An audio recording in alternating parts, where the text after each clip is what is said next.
जिसे भी चाहते हैं हम वही मिलता है अब हमको। मिल जाता है कब कैसे पता चलता नहीं हमको।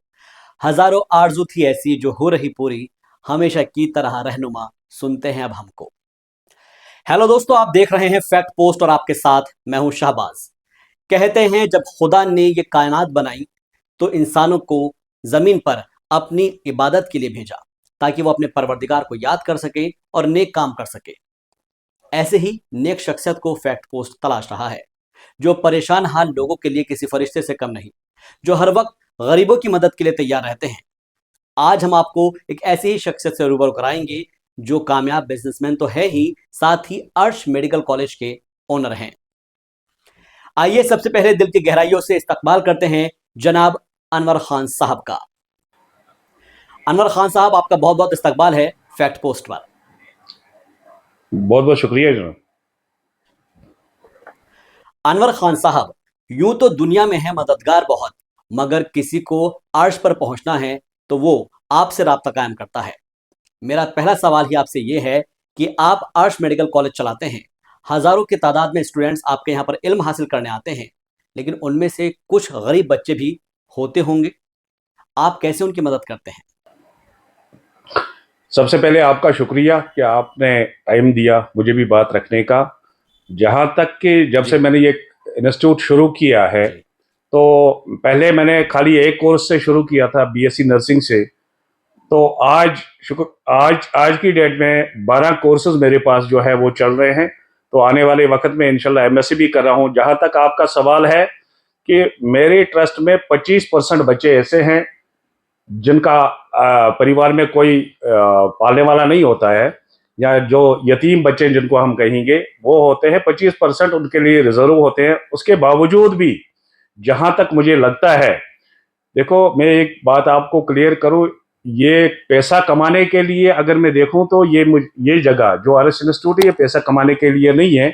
इसके अलावा ऊपर वाले ने बहुत कुछ मेरे को दिया है। जहां पे मैं अच्छा इंशाल्लाह, जैसे आपने बोला कि बिजनेस में उतना बड़ा तो नहीं हूं, मगर एक नाम कमाया है उस जिसमें मेरी फैक्ट्रीज है। बाकी मेरे इसके जो रिलेटेड है बहुत से है। अगर देखो तो मेरा लेह लद्दाख में भी मेरे यूनिट चलते हैं। मगर ये मेरा एक शौक है कि कश्मीर के लिए, एक कश्मीरी होने के नाते मैं कश्मीर के लिए कुछ ना कुछ करूं। बस सबसे ज्यादा मकसद मेरा वही है कि आज की डेट में अगर देखें कि तकरीबन 2000 बच्चे मेरे इस इंस्टीट्यूट में पढ़ रहे हैं। तो इसके अलावा एक तो फीस जिसके पास नहीं होगा, जिसको कोई जरिया नहीं होगा कमाई का, उनको यहाँ फ्री मैं 25% जैसे मैंने बोला है कि 25% देता हूँ। उसके अलावा उनको जैसे अगर उनको गाड़ी चाहिए, बस बस उनको फ्री है, या हॉस्टल फैसिलिटी यहाँ पे है, तो हॉस्टल में भी उनको बिल्कुल खाना पीना सब कुछ जो है वो फ्री में मिलता है। अनवर खान साहब, हर शख्स चाहता है कि उसे जन्नत मिले, लेकिन जीते जी तो ये मुमकिन है नहीं। मगर जिस सरजमी पर आप मौजूद हैं उसे दुनिया वाले धरती का स्वर्ग कहते हैं। और उस स्वर्ग में जब आप जैसे खुदा के नेक बंदे मौजूद हों तो फिर परेशान हाल लोगों को आपसे काफ़ी उम्मीदें होती है। स्टूडेंट्स के अलावा कैसे आप बाकी लोगों की परेशानियों को दूर करते हैं? देखो, इसके अलावा अगर आपने देखा होगा, जब यहाँ पे बाढ़ आई थी जी 2014 में, तो मैं तो अपनी तारीफ खुद नहीं करूंगा कि मुझे लगता है कि पहला शख्स मैं ही था जिसने शुरुआत की थी। चाहे वो फ्री लंगर हो या सामान, खाने पीने का सामान, उसके अलावा लगाने के लिए जो कपड़े हैं या बिस्तर है, वो मैंने पहले सबसे पहले शुरुआत की थी कश्मीर में। आज की डेट उसके अलावा भी यहाँ बहुत बार यहाँ परेशानी हुई, चाहे आग लगी, चाहे भूकंप आया, चाहे कुछ हुआ। तो मेरी कोशिश रहती है कि मेरे जैसा बंदा भी, मैं भी किसी के काम आऊं, क्योंकि ये दौलत ना किसी के पास आज तक रही है और ना रहने वाली है। तो मेरा बस यही रहता है कि जितना भी ज्यादा हो सके मैं लोगों के काम आऊं। तो इसके अलावा भी जो मेरे यहाँ पे जितने भी मेरे इदारे हैं, उसमें मैंने कुछ जो भी ऐसे परिवार हैं जिनको कोई कमाने वाला नहीं है, मंथली उनके लिए जो कुछ रखा है, मुझे तो बोलना नहीं चाहिए था आपके सामने, मगर मेरी कोशिश रहती है कि उनका भी मैं कम से कम जितना मेरे से हो सके उनकी मैं मदद करूं। या और इसके अलावा मेरे इंस्टीट्यूट के अलावा भी किसी के छोटे बच्चे हों, चाहे उनको स्कूल में उनकी यूनिफॉर्म चाहिए, वर्दी चाहिए, जो कुछ भी चाहिए, मेरी कोशिश रहती है कि मैं भी यहाँ के लिए तो कमाया है और वहां के लिए जब मैं जाऊंगा तो कुछ लेके वहां जाऊं। अनवर साहब, जम्मू कश्मीर में कारोबार करना एक किसी चैलेंज से कम नहीं है। बावजूद इसके आप एक कामयाब बिजनेसमैन हैं। जम्मू कश्मीर का हर नौजवान आपको फॉलो करता है। एक कामयाब बिजनेसमैन होने के नाते आपसे ये जानना चाहेंगे, अगर कोई नौजवान कामयाब होना चाहता है तो उसके लिए क्या सक्सेस मंत्र देंगे आप? देखो, सबसे पहले तो बंदे को अगर इरादे अच्छे हों तो इंशाल्लाह ऊपर वाला मदद जरूर करता है। मुझे लगता है, अगर आप मेरी बैक हिस्ट्री देखो, मैं किसी बड़े खानदान से नहीं आया हूं, किसी बड़े घर से नहीं आया हूं, एक गरीब घराने से मैं ताल्लुक रखता हूं। तो अगर मेरी हिस्ट्री आप देखोगे कि मेरे जो परदादे थे वो लकड़ी का काम करते थे, एक छोटा मोटा उसी से हमारा जो रोजगार है वो चलता था। उसके बाद में मेरी पढ़ाई हुई। मेरी अगर हिस्ट्री देखोगे आप तो मैंने इंजीनियरिंग की है इलेक्ट्रिक में, उसके बावजूद मैंने कुछ टाइम 4th क्लास नौकरी भी की है, और वो छोड़ के मैं छोटा मोटा बिजनेस मैंने शुरू किया है। और आज ऊपर वाले की दुआ से, आपकी दुआओं से इस मुकाम पे मैं पहुंचा हूं। हर जैसे आपका कहना है कि मुश्किलात तो हर जगह होती है, मगर मुझे लगता है अगर हमारे हौसले बुलंद हो तो इंशाल्लाह जितने भी मुश्किलात है उनका सलूशन जरूर मिलता है। तो यहाँ आपने देखे, यहाँ हालात भी वैसे थे, मगर हिम्मत की और ऊपर वाले ने मुझे जरूर इंशाल्लाह उसका मुझे मदद की और मैं इस नतीजे पे पहुंच गया हूं। आज आपके सामने मैं खड़ा हूं। अनवर साहब, कई वर्षों से पाकिस्तान कश्मीर के युवाओं को ड्रग्स में धकेलने की साजिश करता रहा है, लेकिन धारा 370 के हटने के बाद कश्मीर में बहुत बड़ा बदलाव देखने को मिला है। अब कश्मीरी युवाओं के हाथों में पत्थर की जगह पर कलम किताबें हैं। सरकार की इस कोशिश को आप कैसे देखते हैं? देखो, अभी मैं तो शुक्रिया करना चाहता हूं जो आज की गवर्नमेंट है उनका मैं शुक्रिया करना चाहता हूं कि जो उन्होंने सेटअप उठाए हैं एक नौजवान के लिए, चाहे वो पढ़ाई के लिए, चाहे इतनी स्कॉलरशिपें आती हैं। आपको पता है कि यहाँ रोज जो सबसे इसका मेन जो मकसद है, जो जड़ है इसकी, तो वो ये है कि बेरोजगारी यहाँ पे थी। यहाँ आपको पता है कि 4 बजे के बाद दुकानें बंद रहती थी। मजदूरी अगर आपको पता है तो 6 महीने यहाँ बंद रहता था।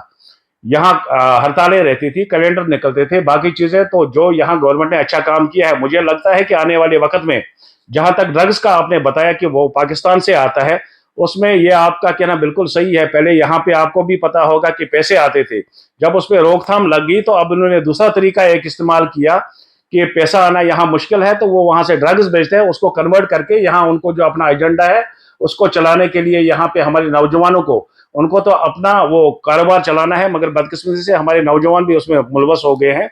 मगर जो आज लगता है, जैसे आज की हुकूमत ने वादा किया है कि जिसके हाथ में पत्थर था उसको हम कंप्यूटर दे रहे हैं, उनको हम अब पढ़ने लिखने के लिए उनको देखो कितनी सहूलियात अभी है। जहां तक कि यहाँ बेरोजगारी का ताल्लुक था, आप देखो यहाँ तरक्की में अगर मैं देखूं को बहुत कुछ यहाँ चेंज आई है। अगर यहाँ देखोगे, हमारे JNK में 2 मेडिकल कॉलेज हुआ करते थे, आज की डेट में यहाँ 9 मेडिकल कॉलेज हैं। अगर आप MBBS सीटें देखते हैं, यहाँ 250 सीटें होती थी, तो आजकल 1100 सीटें हैं।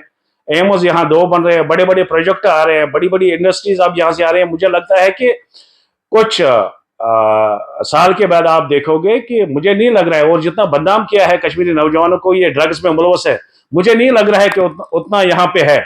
अगर बाकी जगहों पे देखें तो हम इतनी ज्यादा इन्वॉल्वमेंट हमारे नौजवानों की नहीं है। अलबत्ता ये छोटी सी जगह है, अगर कम भी होते हैं तो वो दिखते हैं। मुझे नहीं लग रहा है कि कश्मीरी यहाँ इस पे, हमारे जो उलमा है, जो हमारे मौलवी साहिबान है, इमाम साहिबान है, वो भी इस पे काम कर रहे हैं। तो हमें भी इस पे काम करना चाहिए। जैसे अवेयरनेस प्रोग्राम बहुत से हो रहे हैं, तो मुझे लग रहा है कि आने वाले वक्त में जो थोड़ा बहुत ये है ये भी ठीक होगा। अनवर खान साहब, बात जम्मू कश्मीर के युवाओं की हो रही है। ऐसे में युवाओं की शादी का भी एक बड़ा मसला है। बहुत से लड़के लड़कियों की उम्र निकली जा रही है। इसके पीछे की वजह आप किसे मानते हैं, और इसके लिए क्या आपने कभी कोई कदम उठाया है? देखो, जहां तक ये मसला है, इस शादियों का मसला है कि हर साल मैंने ये किया है कि 20 से 25 बच्चे ऐसे मैंने पिछले 2014 से ही मैंने ये काम शुरू किया है। और आने वाले वक्त में मुझे लगता है इंशाल्लाह जो भी ऐसे लोग हैं, मुझे उम्मीद है कि ऊपर वाला मुझे मदद करेगा। इसको मैं 25 से लेकर 50 तक करूं, और आने वाले वक्त में ऐसा ऐसे इसको और भी बढ़ाऊं। मगर जहां तक शुक्र खुदा का मैं करता हूं कि जब भी ऐसे कहीं पे दिक्कत आती है तो जरूर उनकी जबान पे मेरा नाम आता है, और मैं भी कोशिश करता हूं कि उनके जितने भी मदद कर सकूं, और ऐसे उनकी शादियां हो या बाकी चीजें, कोशिश करता हूं कि जैसे मैं अपने बच्चे मुझे अगर मुझे अपने बच्चों की शादी करनी हो, उसी खुशी से जो चीज़ मैं उनके लिए पसंद करता हूँ, वो उससे अच्छी चीज़ें मैं उनके लिए भी इंशाल्लाह पसंद करता हूँ। और आने वाले वक्त से खुदा से यही मांगता हूँ कि मुझे और हिम्मत दे अच्छे काम करने की, और जो ये ऐसे लोग हैं उनको और भी मैं ज़्यादा मदद कर सकूँ। ऊपर वाले से बस यही दुआ है मेरी कि मुझे और हिम्मत दे और मदद करे कि मैं और भी अच्छे काम करूँ। बहुत बहुत शुक्रिया अनवर खान साहब आपका हमारे साथ जुड़ने के लिए। तो ये थे अर्श मेडिकल कॉलेज के ओनर अनवर खान साहब, जो तालीम हासिल कर रहे नौजवानों के लिए किसी फरिश्ते से कम नहीं है, साथ ही कामयाब बिजनेसमैन होने के नाते कश्मीर के नौजवानों के लिए प्रेरणा स्रोत भी हैं। यानी अगर कुछ कर गुजरने का जज्बा हो तो इंसान सब कुछ कर सकता है, बस जरूरत है तो मेहनत और लगन की। अगर आपको इस वीडियो से प्रेरणा मिलती है तो वीडियो को लाइक कीजिए, चैनल को सब्सक्राइब कर लीजिए और कमेंट बॉक्स में लिख दीजिए फैक्ट पोस्ट।